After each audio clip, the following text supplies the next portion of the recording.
ஒரு பிரச்சனை அப்படின்ட்டு நம்ம போய் யாருக்கிட்ட சொல்கிறதுன்னு தெரியல. ஏன்னா என்ன மாதிரி யாரும் இல்லாதவங்க, எனக்கெல்லாம் யாருமே கிடையாது. அப்படி இருக்கிறப்போ எனக்கு ஒரு பிரச்சனை, நான் வீடு கட்ட போனேன். அந்த வீட்டுக்கிட்ட பக்கத்தில் இருக்கோம் ரோட் ஆக்கிரமிப்பு பண்ணியிருக்கான். அந்த பிரச்சனைக்கு எனக்கு வீடு கட்ட போகிறப்ப எனக்கு இடைஞ்சலாக இருக்குது. இதை என்ன பண்ணணும்னு கேட்டேன். பஞ்சாயத்து தலைவர்கிட்ட போக சொன்னாங்க. பஞ்சாயத்து தலைவர் அவங்கக்கிட்ட பணம் வாங்கியிருக்கிறது எனக்கு தெரியாது. அவர் ஒரு கட்சியை சேர்ந்தவர். இது நான் பல ட்ரிப்பு சொல்லியாச்சு. அவர் கண்டுக்காமல் விட்டோன்னே இங்கே வீட்டுக்கிட்ட அட்டகாசம் ஓவராக போயிடுச்சு. அங்கேருந்து இன்ஸ்பெக்டர்கிட்ட பஞ்சாயத்து தலைவர் கூப்பிட்டு சொல்லிட்டாரு, இந்த அம்மா வந்தால் நீ எடுக்காதன்னு. இங்கேருந்து அடுத்து எங்கே போகணும்? இன்ஸ்பெக்டர்கிட்ட போக சொன்னாங்க. அங்கேருந்து டிஎஸ்பி கிட்ட போக சொன்னாங்க. டிஎஸ்பி கிட்ட போயாச்சு. இவர் இன்ஸ்பெக்டர் கூப்பிட்டு அங்கே சொல்லிட்டாரு, அது ஒன்றும் இது பண்ண வேண்டான்னு. இங்கேருந்து அடுத்து எங்கே போகணும் அப்படின்னு சொன்னாங்க. தாசில்தார்கிட்ட போனேன். தாசில்தார் இடமே ஒன்றுது இல்லைன்னு போய் அளந்து காட்டினார். ஒரு தாசில்தாரும் ஒரு சர்வேயரும் 2 பேரும் கவர்மெண்ட் ஜாபுக்காருங்க. அங்கேருந்து சப் கலெக்டர்கிட்ட போயாச்சு. அந்த அம்மா தாசில்தார் சொல்கிறத மட்டும்தான் நான் எடுத்துக்குவேன், நீ சொல்கிறதெல்லாம் எடுக்க மாட்டேன். உண்மையை நீ சொன்னீங்கனாலும் எனக்கு அவ்வளோ கிடையாது, ஆஃபீஸர் சொல்கிறத மட்டும்தான் எடுத்துக்குவேன், அதுதான் கோர்ட்டுமே எடுத்துக்கோன்னாங்க. அங்கேருந்து இல்லை அவங்க பொய் சொல்கிறாங்க, நான் தனி ஆளுன்றதுனால வேணும்னு என் மேலே பழியை போட்டு பொய் சொல்கிறாங்கன்னு அங்கேருந்து ஈரோடு எஸ்பி கிட்ட போக சொன்னாங்க. எஸ்பி கிட்ட போயாச்சு. ஈரோடு எஸ்பி கிட்ட எதுக்கு நான் போனேன், எதுக்கு கம்ப்ளைண்ட் கொடுத்தேன்னே தெரியாது. ஆனால் அத்தனை ட்ரிப்பு கொடுத்ததுக்கு இன்றைக்கி வரைக்கும் என்ன பண்ணாங்கன்னா ஒரு யூஸும் இல்லை. அதுக்கப்புறம் என்ன பண்ணாங்க, அங்கேருந்து கலெக்டர்கிட்ட போயாச்சு. ஈரோடு கலெக்டர்கிட்ட 2 கலெக்டர் மாறியாச்சு. 2 கலெக்டர்கிட்டையும் போயாச்சு.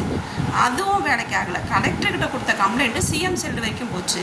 சிஎம் செல்லுக்கும் போயாச்சு, அது வரைக்கும் வேலைக்கு ஆகலை. அதுக்கப்புறம் நான் மனித உரிமை ஆணையத்துக்கே போட்டேன். ஒரு அரசாங்க அதிகாரிகளே இத்தனை பேர் ஒன்று சேர்ந்து இப்படி பண்ணிகிட்டு இருக்காங்க, இதில் யார் இதில் தப்பு பண்ணியிருக்காங்கன்றது. ஆனால் கம்ப்ளைண்ட் கொடுத்தது நான் கொடுத்தேன், அதுக்குண்டான ஆதாரம் என்கிட்ட இருக்குன்னு. அதுவும் இது வரைக்கும் ஒன்றும் இது கண்டுக்கல. அதுக்கப்புறம் பார்த்திங்கன்னா டிஜிபி ஆஃபீஸுக்கு கம்ப்ளைண்ட்டு, அதுவும் போஸ்டர்லாம் அனுப்பி வச்சேன். சிஎம் செல்லுக்கும் போயாச்சு. தமிழ்நாடு போலீஸ்னு ஒன்று இருக்குது, அது உனக்கு நியாயத்தை வாங்கி கொடுத்துருவோம்னாங்க. அந்த தமிழ்நாடு போலீஸுக்கும் கம்ப்ளைண்ட் கொடுத்தாச்சு. அதுக்கப்புறம் அட்வொகேட்டுக்கிட்ட நீங்கள் போயிருந்தால் உங்களுக்கு உடனே தீர்வு கிடச்சிருக்கும் இதில் எல்லாமே. ஆனால் இதுக்குள்ளார நான் இழந்தது 2 வருஷத்தை இழந்தேன், பணத்தை அத்தனை இழந்தேன், மன உளைச்சலாக இருந்தேன், நான் கஷ்டத்தையும் தாங்கினேன். வக்கீல்கிட்ட போங்கன்னாங்க. வக்கீல்கிட்ட போயாச்சு. வக்கீல் ஃபீஸ் கேட்குறாங்க, அவங்களுக்கு கொடுத்தாச்சு. கோர்ட்டில் போட்டால் உடனே உங்களுக்கு தீர்வு கிடச்சிடணும். கோர்ட்டில் 1 வருஷம் அலைஞ்சு 1 வருஷம் அலைஞ்சு என்னுடைய சார்பில் இருக்கிற என்கிட்ட இருக்க சாட்சியெல்லாம் கொடுத்தாச்சு. அந்த கோர்ட்டில் கேஸ் எடுப்போமா எடுக்க மாட்டோமான்னு சொல்லி ஒரு வழியாக இந்த கேஸை மறு விசாரணை பண்ணுங்க அப்படின்னு சொல்லி 25வது வருஷம் 3வது மாதம் தீர்ப்பு போட்டாச்சு. தீர்ப்பு எழுதிட்டாங்க, நீங்கள் மறு விசாரணை பண்ணுங்கன்னு. அந்த தீர்ப்பை எழுதி அது அவர் டீட்டெயிலாக எழுதணுமா, அது இது வரைக்கும் எழுதவே கிடையாது. வக்கீல் என்ன சொல்கிறாங்க, அவர் டீட்டெயிலாக எழுதியிருந்தால் மட்டும்தான் அதை போலீஸ்காரங்க எடுப்பாங்கன்னு. சும்மாவே போலீஸ்காரங்க எடுக்க மாட்டாங்க. இதில் இவர் டீட்டெயிலாக வேறு எழுதாமல் போயிட்டார், அதனால் அது எழுத மாட்டாங்க, அதை எடுக்க மாட்டாங்க. அதில் ஒரு குறைய சொல்லுவாங்க. ஏன்னா போலீஸ்காரங்களுக்கு சப்போர்ட்டாக தான் எல்லோரும் இருப்பாங்க, ஜனங்களுக்கு கிடையாது. இது சும்மா கோர்ட்டில் கொண்டு போய் கேஸை போட்டு இது நீங்கள் ஒன்றும் கண்டுக்க மாட்டாங்கன்னு. அப்புறம் நான் கேட்டேன், அம்மா அப்புறம் எதுக்கு என்ன அலைய விட்டீங்க? என்னுடைய வக்கீல்கிட்ட கேட்டேன். என்னவோ பஞ்சாயத்து தலைவர்கிட்ட போனாங்க, இன்ஸ்பெக்டர்கிட்ட போனாங்க, டிஎஸ்பி கிட்ட போனாங்க, கலெக்டர்கிட்ட போனாங்க, சப் கலெக்டர்கிட்ட போனாங்க. இத்தனை இடத்துக்கு என்ன அனுப்பிச்சதுக்கு ஒன்றுமே பண்ண முடியாது. இப்படி இருக்க ரவுடிங்கெல்லாம் இருக்க தான் செய்வானுங்க.